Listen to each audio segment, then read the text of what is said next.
बिस्मिल्लाहिर्रहमानिर्रहीम। एंथ्रोपोलॉजी की यानी सेक्शन डी की लास्ट वीडियो है ये। इसमें ना काफ़ी सारी डेफिनेशंस लिखी हुई हैं मैंने, beliefs, values, norms, folkways, mores, law, ये सारे एक एक अलग अलग टॉपिक दिया हुआ है बुक में, तो आप उसको वहाँ से भी रीड कर सकते हैं। और जो याद करना है आपने वो एटलीस्ट ये डेफिनेशंस याद करनी है। ये पास पेपर का क्वेश्चन है और इसको जितना सिंपलेस्ट हो सकता था उतना सिंपलेस्ट वे में लिखा है मैंने यहाँ पे। सबसे पहले है कि कल्चर क्या है। Culture is a man made part of our environment.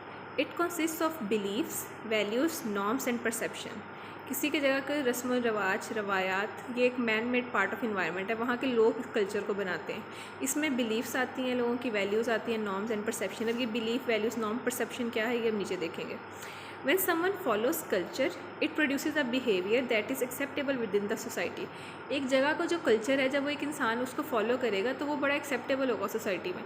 कोई कल्चर से हट के चीज़ की जाए तो वो उसको सोसाइटी एक्सेप्ट नहीं करती। बाकी बिलीफ क्या होता है? असम्पशंस, आइडियाज़ और principles held to be prove by the people. कि वो एजम्पशन के हैं या आइडियाज़ हैं या प्रिंसिपल्स हैं जिसको लोग सच समझते हैं, उसको वो उनका पक्का यकीन होता है कि ये चीज़ जो है ये बिल्कुल सच्ची है। जैसे हमारा एक फर्म बिलीफ है, रिलीजियस बिलीफ है कि अल्लाह ही शिफा देता है, ये सच है, इसको लोग सच समझते हैं, इट्स ट्रू। वैल्यूज़ क्या होता है? Cultures held in high regard and are desirable. कि वो चीज़ जिसको ना लोग बड़े हाई रिगार्ड में रखते हैं, कि बहुत ज़्यादा वैल्यू देते हैं और वो बड़ा डिज़ायरेबल चीज़ होती है, उसको बहुत पसंद करते हैं। जैसे एल्डर्स ऑलवेज नो बेटर, हम लोगों बड़ों का रिगार्ड करते हैं कि वो बड़े हमेशा सही कहते हैं, बड़ों को सब पता होता है। तो ये चीज़ है कि इसको हाई रिगार्ड दिया जाता है और डिज़ायरेबल है। नॉर्म्स है principles of right and wrong action, abortion, euthanasia are wrong. जैसे नॉर्म्स हैं कि राइट एंड रॉन्ग एक्शन का असूल, कि एक जैसे ना नॉर्म्स को आप याद रखें कि किस चीज़ को नॉर्मल समझा जाता है, किस चीज़ को नहीं। नॉर्म्स में क्या होता है कि राइट और रॉन्ग के जो डिफ्रेंशिएशन है, कि प्रिंसिपल्स, असूल कवानीन राइट एंड रॉन्ग एक्शन के। अबॉर्शन को गलत समझा जाता है, यूथनेसिया को गलत समझा जाता है। यूथनेसिया का मैंने आपको बताया था कि पीएम पाकिस्तान में इट्स इलीगल। इसके ये आप ये हमने किया था सेक्शन बी में, वहाँ पे डिटेल से बताया था कि यूथनेसिया क्या होता है और इसमें पाकिस्तान के लॉ के अकॉर्डिंग क्या इसका इम्पैक्ट है। अगर डॉक्टर इसमें कुछ इस किसी इस एक्टिविटी में इन्वॉल्व होगा तो क्या होगा, तो वो सेक्शन बी में सारा कुछ हम कवर कर चुके हैं। फोकवेज क्या होता है? अच्छा, ये वर्ड्स तो आपने नॉर्मली सुने होंगे, इसको कुछ आइडिया भी होगा। फोकवेज काइंड ऑफ थोड़ा न्यू है।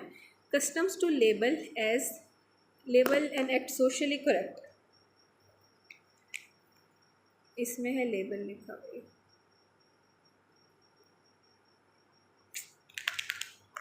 कस्टम्स के वो जो रवाजात हैं, जो किसी रस्म रवाज के जो किसी एक्ट को सोशली करेक्ट कहें।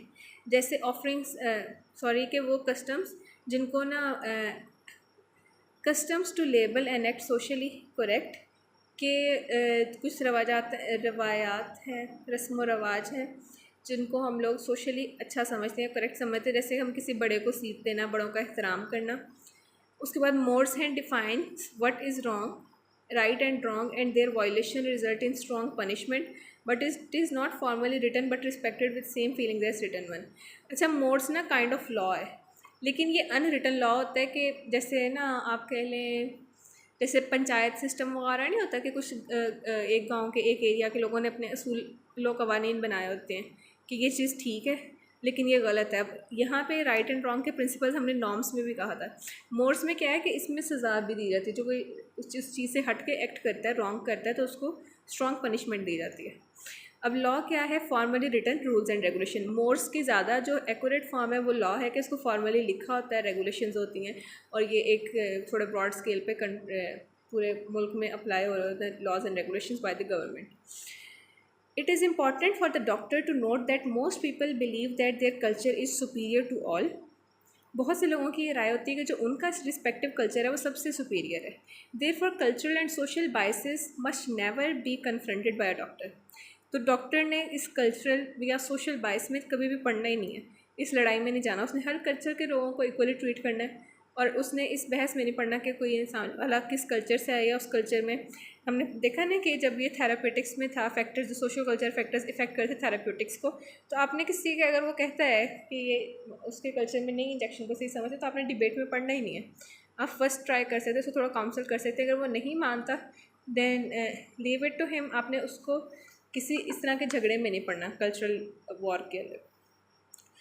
They can be addressed by adoption of following mind set या स्ट्रेटजीज। अब इसके क्या है, अगर कोई कल्चरल आपका वो वेरिएशन आती है या कोई इंसान आता है डिफरेंट कल्चर से आ रहा है, आप उसको ट्रीट करने में आपको मसला बन रहा है, तो आपने क्या करना है, doctor can't solve patients problem on their behalf but can help them solving it. कि आप पेशेंट की प्रॉब्लम को उसके बिहाफ पे सॉल्व नहीं कर सकते, आप बस उनकी हेल्प कर सकते हो, उसको सॉल्व करने में आप थोड़ा उसको काउंसिल कर सकते हो। Easiest response to transcultural conflict it to behave as if they don't exist. Transcultural conflict अगर उसका किसी भी जगह पे आता है, किसी भी पॉइंट पे आता है आपके सामने, तो आपने उसका जो सबसे ईजीएस्ट रिस्पॉन्स है, आपने ऐसे एक्ट करना है कि इस तरह का कुछ है ही नहीं। Every individual is expected to behaviour नहीं आना, टू बिहेव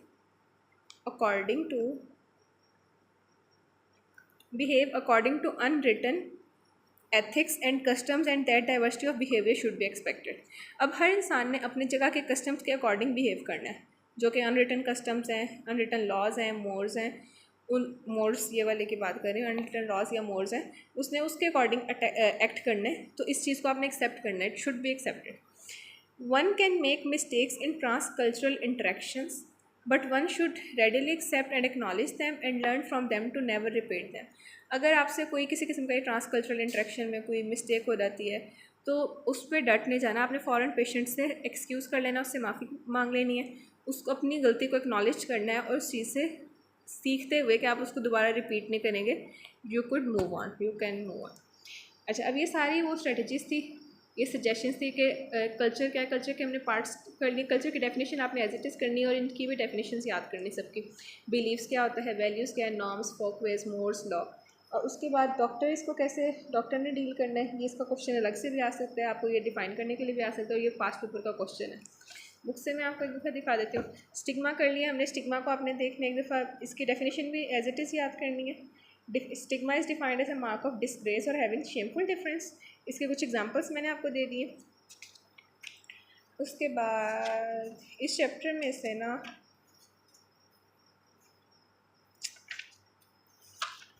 सोशल ग्रुप्स एक दिए हुए हैं। सोशल ग्रुप्स क्या है, group is formed when individuals join together for a common purpose that can not be achieved alone. कि जब कोई कुछ लोग मिलते हैं एक ही पर्पस के लिए, कुछ ऐसी चीज़ जो कि अकेले नहीं की जा सकती, उसे हम कहते हैं ग्रुप। ग्रुप की ना दो टाइप्स होती हैं, प्राइमरी ग्रुप और सेकेंडरी ग्रुप। प्राइमरी ग्रुप क्या होता है कि कमेटी ग्रुप है, जैसे कि जो फाइनेंशियल इंटरेस्ट से बाउंड हो, लोगों ने आपस में कमेटी डाली होती है, वो एक ग्रुप होता है। सेकेंडरी ग्रुप थोड़ा लार्जर ग्रुप होता है, जहाँ पे face to face interaction amongst members of the group may not be possible, yet the commonality of interest or purpose joins the members. Secondary groups कुछ बड़े ग्रुप हो सकते हैं जहाँ पे हो सकता है आपका फेस टू फेस एक्शन ना हो, लाइक आपका कोई किस लिहाज से ग्रुप हो सकते हैं। एग्जांपल्स है कि जैसे जो कि बेसिस ऑफ कम्युनिटीज़ पे बने रिलीजियस ग्रुप्स, कल्चरल, पॉलिटिकल। मुसलमानों का एक ग्रुप है, ये एक रिलीजन बेस पे ये ग्रुपिंग है, मुसलमान हैं, हिंदू हैं, ईसाई हैं, तो ये सेकेंडरी ग्रुप्स हैं। और जो आपके बिल्कुल नियर वंस हैं, जैसे ये किटी पार्टीज़ हैं, उसकी एग्जांपल दी हुई है, कमेटीज़ हैं, तो ये प्राइमरी ग्रुप्स में आते हैं। अब इसकी डिफरेंस आपने करना है प्राइमरी ग्रुप और सेकेंडरी ग्रुप का, कि primary group smaller in size होता है, सेकेंडरी ग्रुप यूजली लार्ज होता है। प्राइमरी लेवल में हाई लेवल ऑफ इंटीमेसी होती है कि लोग आपस में मिलते जुलते हैं, एक दूसरे से ज़्यादा फेमिलियर होते हैं। यहाँ पे लेस इंटीमेसी होती है। रिलेशनशिप्स आर पर्सनल, और यहाँ पे यूजुअली फॉर्मल से रिलेशनशिप्स हैं। फ्रीक्वेंट इंटरेक्शन होता है, यहाँ पे लिमिटेड कॉन्टैक्ट होता है। Members are accepted regardless of who they are. Members are accepted on the basis of what they can do for the group. इसमें फैमिली है या ग्रुप ऑफ फ्रेंड्स है, इसमें सेकेंडरी ग्रुप में पॉलिटिकल पार्टी आ सकती है कि एक पार्टी के लिए कोई क्या कुछ कर सकता है, उसकी बेस पे ज़्यादा एक्सेप्ट किया जाता है लोगों को। और एक सपोज के पाकिस्तान में डिफरेंट रिलीजियस पार्टीज़ हैं, पॉलिटिकल पार्टीज़ हैं, उसमें हर एक बंदा दूसरे से नहीं मिला हुआ, तो वो उनमें बहुत एक बड़ा साइज़ है। एक पार्टी का सपोज PTI है, नून लीग है, बहुत बड़ी पार्टी है। वहाँ पे जो है उनका और क्या होता है, चेयरपर्सन होता है, जो भी हेड है पार्टी का, वो इंडिविजुअल एक एक बंदे से नहीं मिला होता उस पार्टी के। तो वहाँ पे ना इंटीमेसी अमंग द मेंबर्स बहुत कम है, कि लोग बहुत कम मिलते हैं। रिलेशनशिप बहुत फॉर्मल सा होता है उनका आपस में, लिमिटेड कॉन्टैक्ट होता है। और जो कोई ज़्यादा करता है ना ग्रुप के लिए कोई काम, जो मेन लोग होते हैं, जो ज़्यादा लीडिंग होते हैं, वो ज़्यादा एक्सेप्टेड होते हैं। इसमें आपका फैमिली ग्रुप से छोटे हैं, बहुत ज़्यादा इंटीमेसी है आपस में, रिलेशनशिप बहुत पर्सनल होते हैं और इंटरेक्शन बहुत ज़्यादा होता है। उसके बाद ये जैसे भी हैं मतलब फैमिली में कोई अच्छा है बुरा है वो एक्सेप्टेबल होता है, आप उसको निकाल नहीं सकते अपने ग्रुप से। So that was all about section D.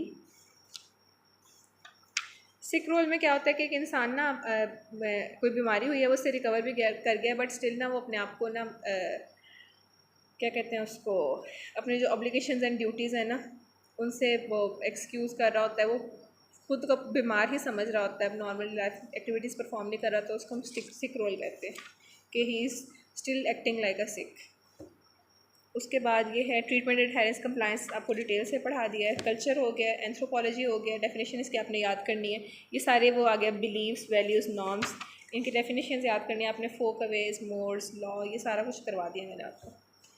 Influence of culture on health भी हो गया है, क्लिनिकल असेसमेंट सारा कुछ ये भी हो गया है।